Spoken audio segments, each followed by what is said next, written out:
మరిచి చిల్లరగా మాట్లాడుతూ ఉన్నారు. జగన్మోహన్ రెడ్డి గారి ప్రెస్ మీట్ పెట్టంగానే కూటమి నాయకుల కోసాలు కదిలి చలిజ్వరం వచ్చి మతి భ్రమించి ఇష్టానుసారం మాట్లాడుతూ ఉన్నారు.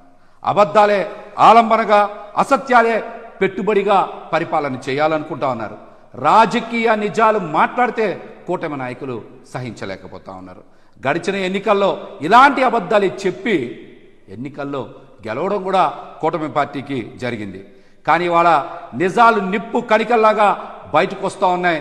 జగన్మోహన్ రెడ్డి గారు సత్య శోధన చేసి వాస్తవాలని బయటికి చెప్పే మహత్తర యజ్ఞాన్ని చేపట్టంగానే కూటమి నాయకుల కడుపు మంట బయటపడతా ఉంది. ఈ రోజున చంద్రబాబు గారు లాగానో, లోకేష్ గారు లాగానో, పవన్ కళ్యాణ్ గారులానో జగన్మోహన్ రెడ్డి గారు ఏ రోజు కూడా అసత్యాలు మాట్లాడలేదు.